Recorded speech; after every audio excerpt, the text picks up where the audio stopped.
Good morning, good afternoon and good evening my dear student. जिस भी समय आप इस वीडियो को देख रहे हैं, आप जानते हैं सीबीएसई 10th क्लास सिविक्स का सेकंड चैप्टर है, दैट इज फेडरलिज्म। और प्यारे बच्चों, हम देख रहे हैं उसमें डिसेंट्रलाइजेशन इन इंडिया। और उसमें बेसिकली आज जो हम करने जा रहे हैं प्यारे बच्चों, यहाँ पे दो बड़े इंपॉर्टेंट क्वेश्चन बनते हैं और हमें वैसे भी पता होना चाहिए।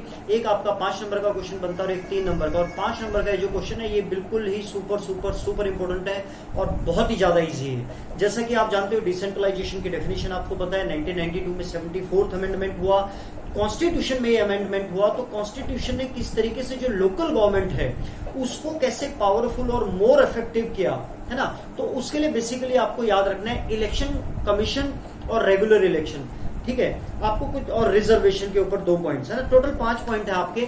सबसे पहले तो ये है कि पहले जैसे मैंने आपको बताया कि पहले स्टेट के अंडर में कहीं ना कहीं बनाई गई थी म्यूनिसिपैलिटीज, पंचायत सभा, लेकिन इलेक्शन रेगुलर नहीं होते थे। यानी कि कॉन्स्टिट्यूशन में इसको पावरफुल कैसे बनाया कि अब मैंडेटरी हो गए और इलेक्शन रेगुलर होगा ही होगा, राइट। तो आप देख रहे हैं रेगुलर इलेक्शन मैंडेटरी। दूसरा जो इंपॉर्टेंट पॉइंट है और दूसरा और तीसरा कहीं ना कहीं को रिलेट है, सीट्स आर रिजर्व है ना। जैसे हम देखते हैं कि लोकसभा में जो एससी है उनके लिए 84 सीट्स रिजर्व है और जो एसटी है उनके लिए 47 सीट्स रिजर्व हैं। ऐसी जो लोकल गवर्नमेंट है वहां पर भी रिजर्व की गई है seats for SC, ST and OBC, other backward class, है ना, दूसरा पॉइंट। तीसरा पॉइंट जो सबसे इंपॉर्टेंट है और जो कि मतलब मुझे लगता है सेंट्रल और स्टेट में भी होना चाहिए कि 1/3 ऑफ द टोटल जितने भी लोकल गवर्नमेंट में जितनी भी पोजीशंस हैं, 1/3 उसमें से रिजर्व्ड और मतलब रिजर्व्ड है वो वुमेन के लिए।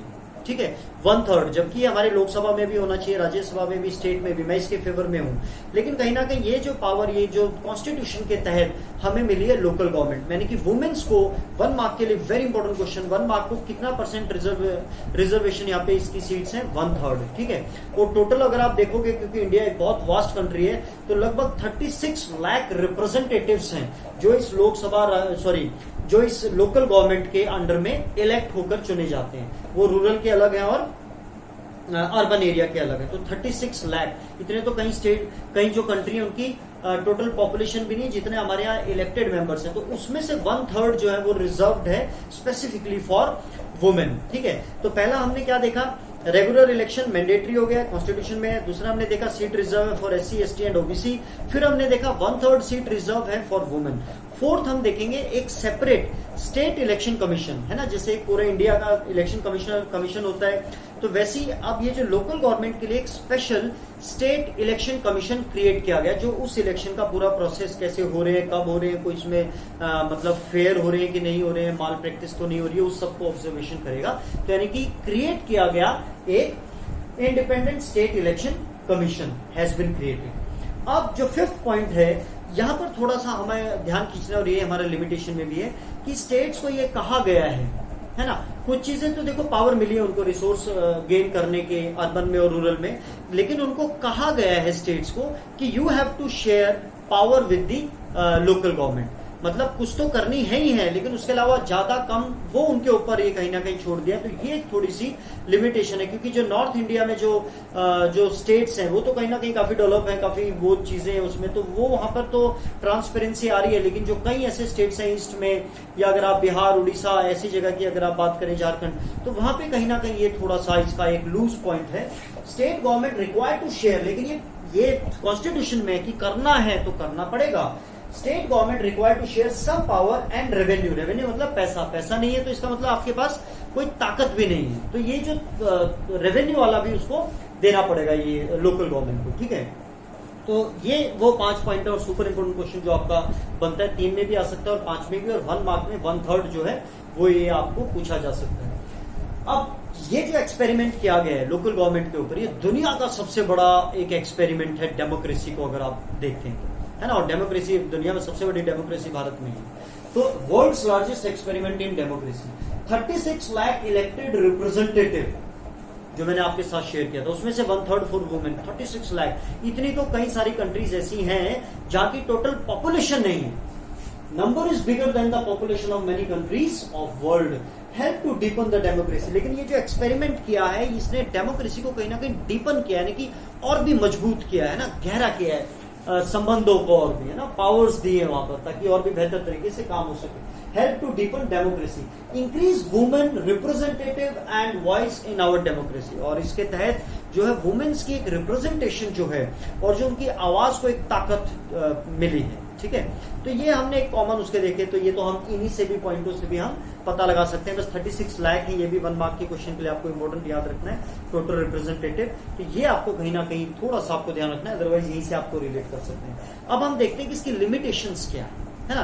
तो जब आप लिमिटेशन देखोगे तो बेसिकली इसमें 2 लिमिटेशन है. एक तो स्टेट गवर्नमेंट रिक्वायर्ड, जो ये वाला पॉइंट है, और दूसरा जो मैं आपको बार बार बता रहा था कि ग्राम सभा जो है वो ओवरऑल मॉनिटरिंग कमेटी है जो पंच और सरपंच की एक्टिविटी के ऊपर ध्यान रखती है. लेकिन वहां पर जो ग्राम सभा की जो 2 या 3 बार जो मीटिंग होनी चाहिए वो नहीं होती है. तो पहली लिमिटेशन तो ये है, ग्राम सभा नॉट रेगुलर, है ना. ग्राम सभा की जो मीटिंग होती है वो रेगुलर नहीं है. Most state government have not transferred significant power and resources.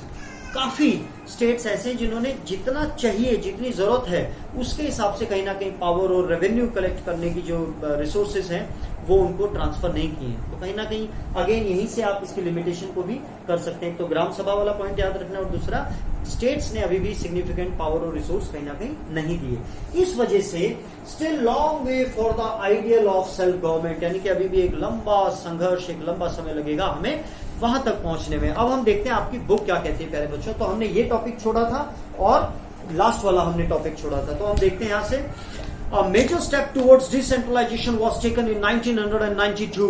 The constitution was amended to make the third tier of democracy more powerful and effective. How?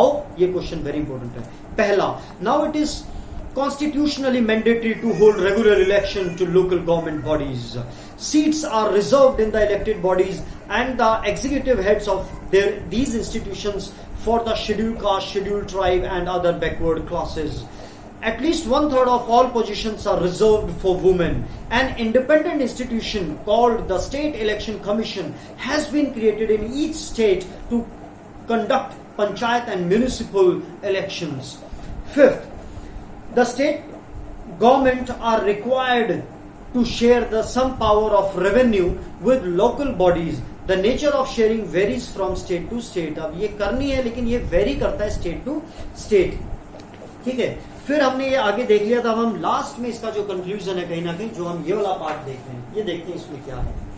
This new system of local government is the largest experiment in democracy conducted anywhere in the world. There are now about 36 lakh elected representatives in the panchayats and municipalities, etc., all over the country. This number is bigger than the population of many countries in the world.